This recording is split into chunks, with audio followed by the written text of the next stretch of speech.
It doesn't matter if you drive a brand new car or an older, well-used one. Breaking down can happen to anyone. Whether it's something as simple as a flat tyre or engine failure, knowing what to do in different scenarios is so important, and being prepared can make all the difference. In this video, we're going to talk you through what to do should you find yourself in a situation where your car breaks down and how to safely navigate your way through it. So, the first thing to do is try and reduce the risk of a breakdown in the first place. Make sure your car is regularly serviced, and if you're doing a long road trip, then take some time to do some simple checks around the vehicle. Pay particular attention to the tyre condition, tyre pressures, coolant levels and oil levels. If you want to know more about this, then check out one of our help videos with Fuzz Townsend, who talks through how to check your tyre pressures, oil and coolant levels. If you have any concerns, always get your car checked out by a professional. The other thing to do is to ensure you've got adequate breakdown cover. It's not expensive to get, and in some cases it's included as part of your bank account. But if you don't have it and need recovery, then it can be extremely costly. You can easily compare breakdown cover online, and some policies include extras like cover abroad too.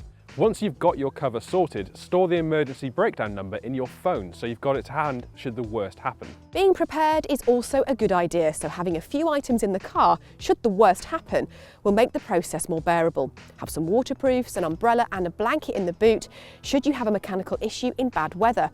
Plus a breakdown pack which includes items like an emergency triangle to warn other road users and a fully charged power bank so you can keep your smartphone topped up.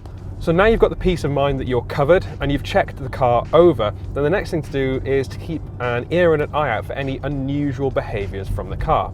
The earlier you can detect an issue, the less damage can be done, and trying to carry on regardless of any noises can be expensive. Knocks and rattles from underneath the car are telltale signs that something isn't right, as are losses in power from the engine. If you've got any concerns, pull over right away and get the issues checked out and resolved. Most cars now will have a number of warning lights flash up on the dashboard if there are tyre pressure issues or if the car's overheating. Make sure you're familiar with what these symbols mean. Older cars will simply have a temperature gauge, and if the needle starts to rise to the red, then you need to stop the car as soon as possible before it overheats. So what should you do if you're on the motorway and your car is misbehaving? If you can make it to a service station, then that's the best place to stop.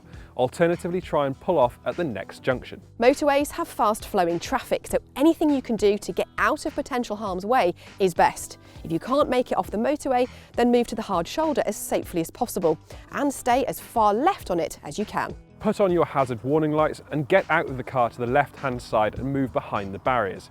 This is where preparation is key, as having a breakdown kit can make the process as comfortable as possible.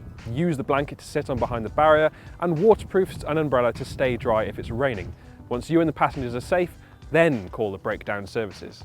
If you have a triangle, leave it in the car, as trying to place it on a busy motorway can be dangerous.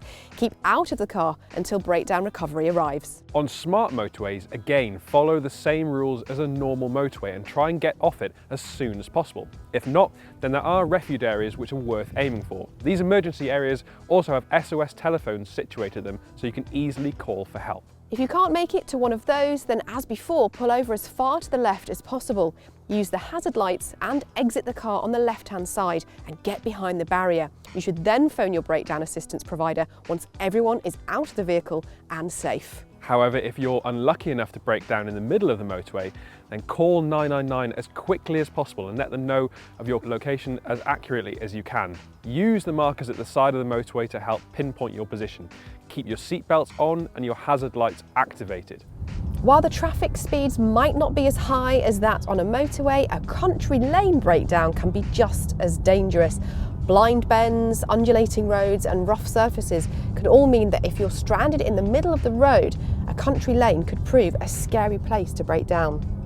The same basic rules apply as on the motorway though. Move over as far and as safely to the left as you can without causing damage to your car, and activate your hazard lights and wait out of the vehicle. If you have a warning triangle, then find somewhere safely to place around 50 metres behind your car to warn other drivers.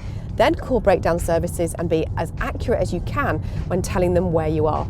We hope that you never have to use these tips, but if you find yourself where you're stranded, we do hope they help. Thanks for watching this video on what to do if you break down. And if you want to see more advice videos like this one, then head on over to the motors.co.uk YouTube channel, and while you're there, click subscribe and the little bell icon so you're notified every time we upload a new video.